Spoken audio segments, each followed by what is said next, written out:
thing around. Kurt Helin joins us. Kurt, how are you? I'm doing well. Thanks for having me in.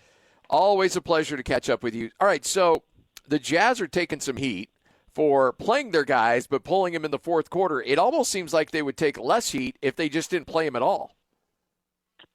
Yeah, I guess it's funny. It brought up the weird. I find it like just I'm trying to think of a word I can use on the radio, but let's just call it organic fertilizer. Okay, yeah. Phrase that is ethical tanking. Like there's some ethical way to tank. Look, I don't think personally, I don't think the Jazz or frankly anyone is doing anything unethical. The job is to get the players you need to win. They are in position to get a high draft pick in a deep draft. You focus on that. And like you just said before I came on, next year is when everything flips. The culture flips. Everything spins. And, some nights you're going to still win these games because I don't know what's going on in Miami. That's a whole different conversation. Yeah. But look, man, this is going to be the way of the NBA. I know the league is, tanking is going to be the big topic of the end of the season here because you've got about a third of the league now jockeying for position. But in a sport where a single elite player makes so much of a difference, let alone having a couple of them,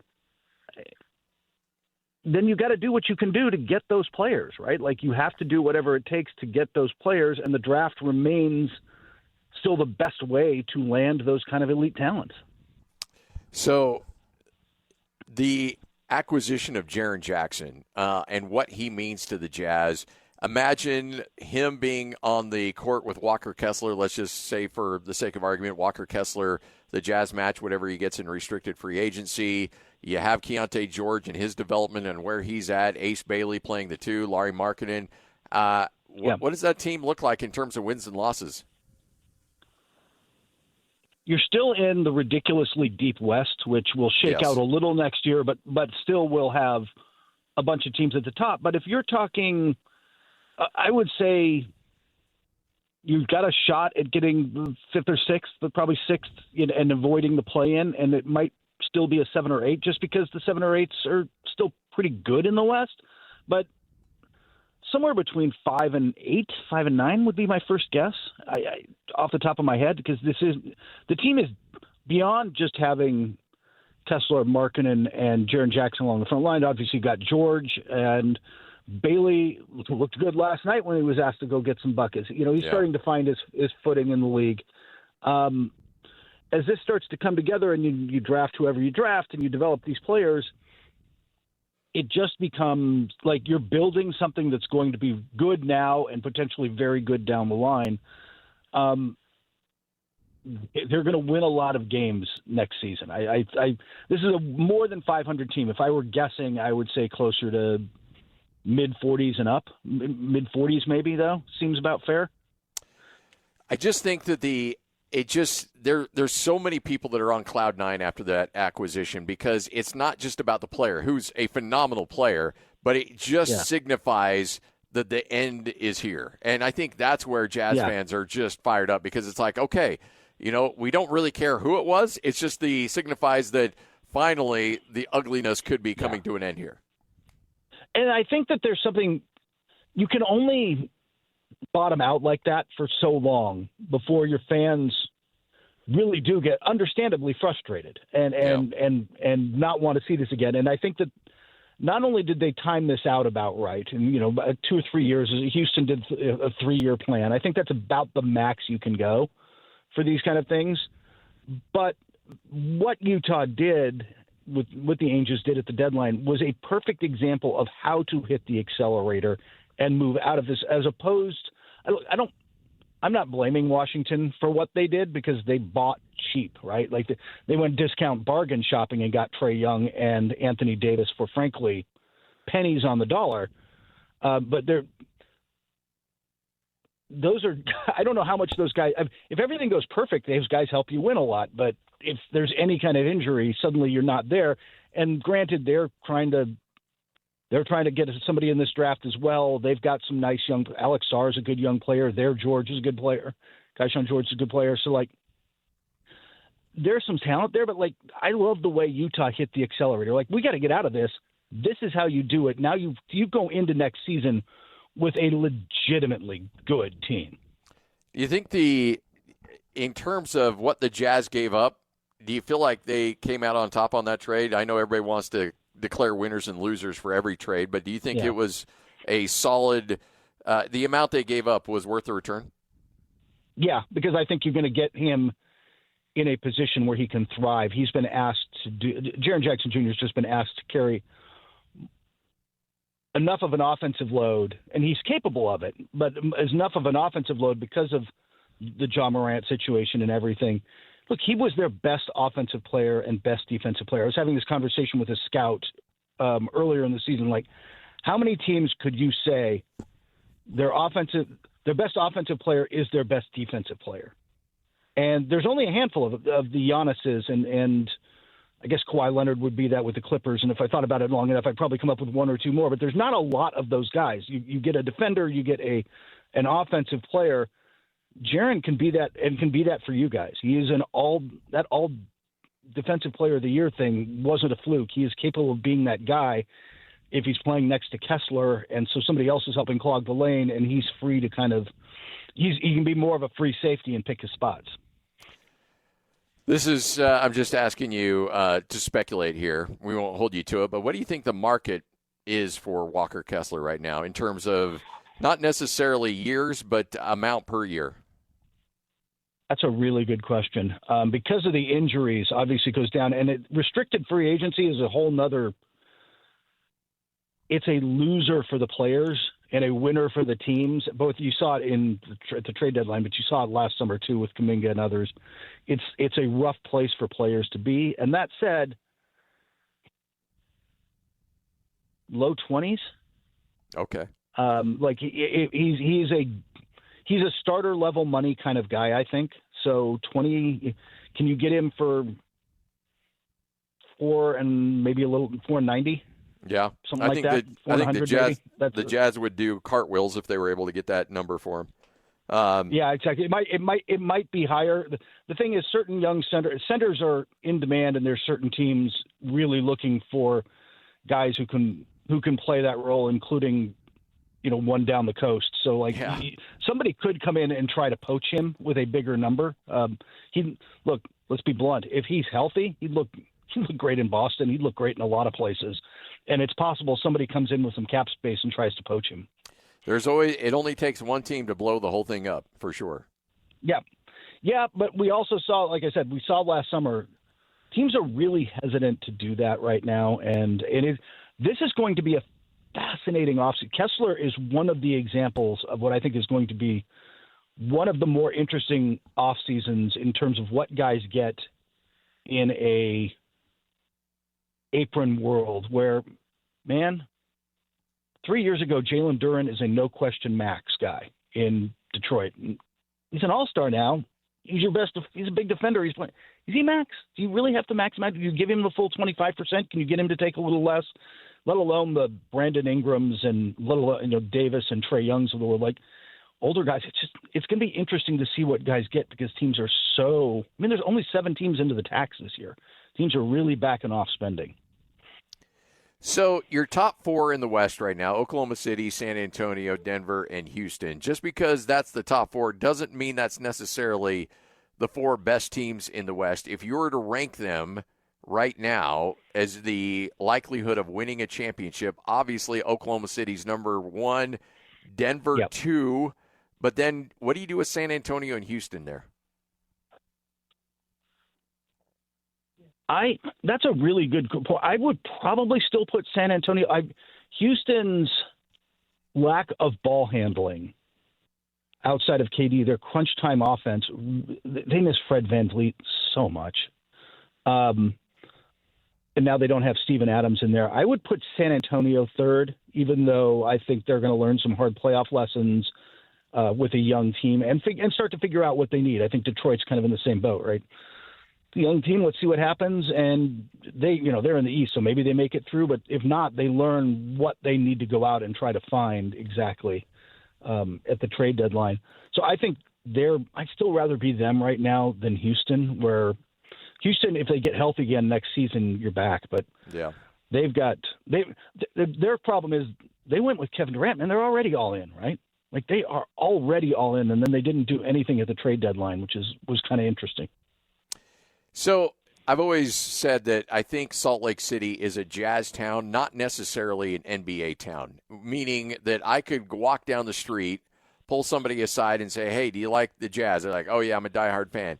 And I'd say, okay, who's the number one seed right now if the playoffs were to start in the Eastern Conference? And they'd be like, I don't know, Boston, maybe the Knicks. Yeah. I don't know if a lot of people really, truly understand that Detroit has a 5.5-game lead on the one spot in the East. Are you buying stock in the Pistons? Also, the best fighters in the league. We saw that last night. That was going to be my follow-up question, too, yes. In this East, yes. I think that they are the team for the long term. I think they are a player away. In fact, I was and I know Zach Lowe had put this out there, who thought, man, if I were them, I would have called about Lauri Markkanen. And maybe they did. Maybe it probably went nowhere. But that's exactly the kind of player they need. They need one more shot creator who can space. They need shooting. They need something on the wing. They're still a little deficient in some places, and I just think when they get to the playoffs this year, I probably still trust New York more just because they're kind of gritty and tough and have been there. And even with all the flaws on that roster, I trust them a little more right now. But Detroit's good. If I can hold that stock for a year or two, I'm absolutely in.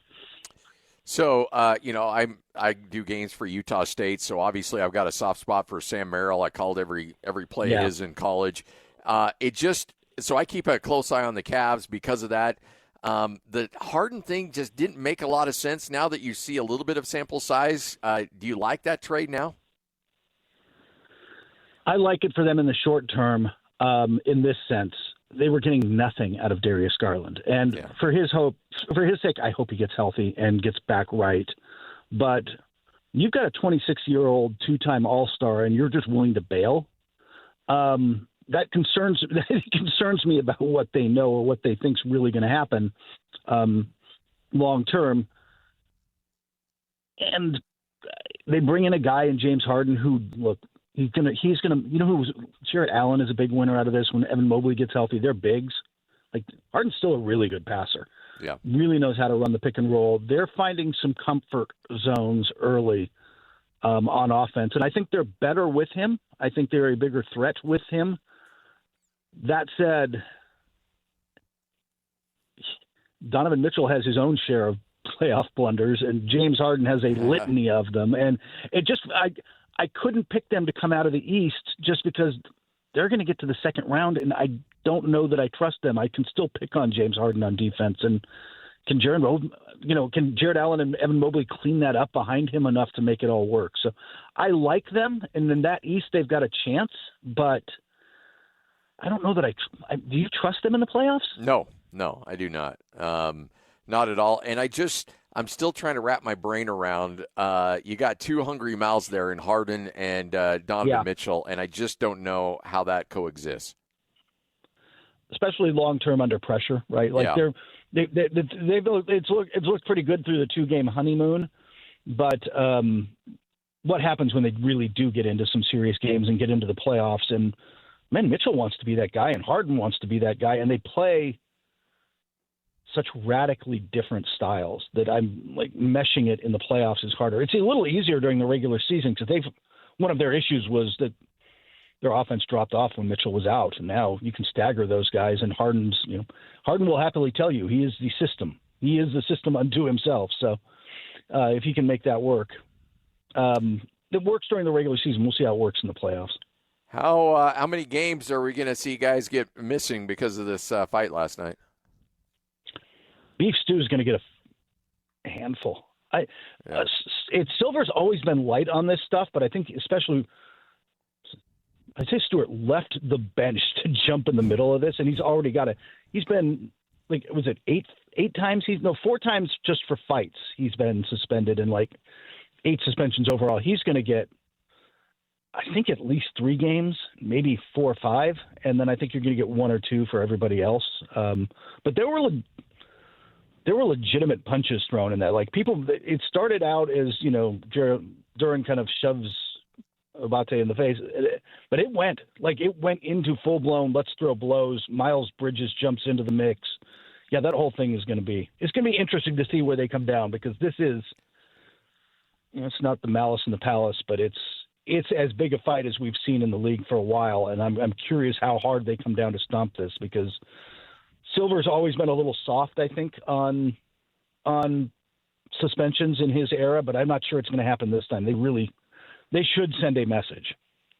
I'm always surprised because when actually punches are thrown, because NBA guys are, let's be honest, they'll puff out the chest, but nobody actually really wants to throw a fist. And to see some actually get thrown was a bit surprising for sure.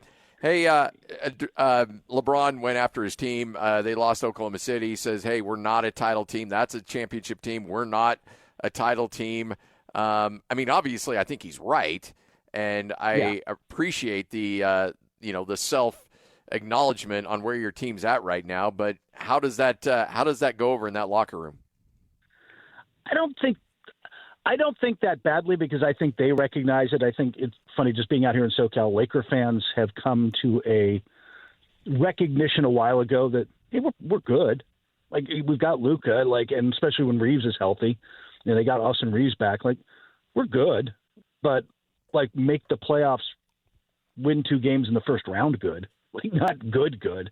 And, not the kind of good they want to be. And I don't think it's going to play too poorly with his teammates, because I don't think anybody sees that coming for them. And LeBron has reached I don't care what everybody thinks, phase of his career, so he can kind of get away with this. But that's another team that's going to be. They're going to shake things up in the offseason. And if you saw the story this week, and I'd heard this before, it's not just going to be, they're going to tweak the roster and try to get guys who are better fits with Luka. That is a thin front office in terms of how many players or people work in basketball operations. One of the thinnest scouting staffs in the league, which you wouldn't think with the Lakers. And I think that's one thing you're going to see Mark Walter do for whatever you think of what he did with the Dodgers.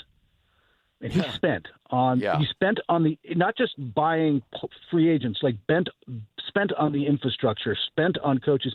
They have a really good farm system now. I think you're going to see that. I think you're going to see him build the infrastructure around the Lakers. You can't buy players the same way, but them actually having a scouting department would be that'd be a nice step forward.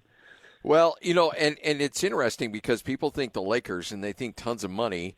And that's the case now, but people didn't really understand. The buses weren't; they were cash poor. Now they made out like a bandit on the sale of the thing, but they had to run that thing pretty lean. They did have to run it, and they sold pieces of it. But the team also had to turn a profit, because that was the family business, right? It's not a situation where we can, and granted, you can fix the numbers however you want to fix the numbers in a lot of these things and accounting on these, hey, well, you happen to own the building too, but we can do that, you can fudge the numbers in some ways, but they had to make a profit. They had to pay for their bills. They couldn't do what a Steve Ballmer can do, which is, we lost $100 million this year. All right. Yeah. Whatever. All right. What, or whatever, or even 10 million or whatever, they couldn't go down the same road. So no, their operations on some end were really good forward facing. They were really good with players, but, and treating them well. And they did spend on trying to keep the infrastructure, in terms of hey, we've got all the latest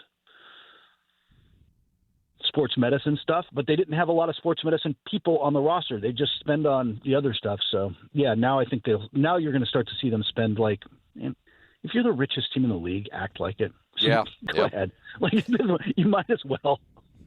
Kurt, always a pleasure. Thanks for your time as always. And let's do it again next week. I look forward to it, my man. Take care. You got it. Kurt Helin, NBC Sports, ProBasketballTalk.com, right here on 97.5, the EKSL Sports Zone.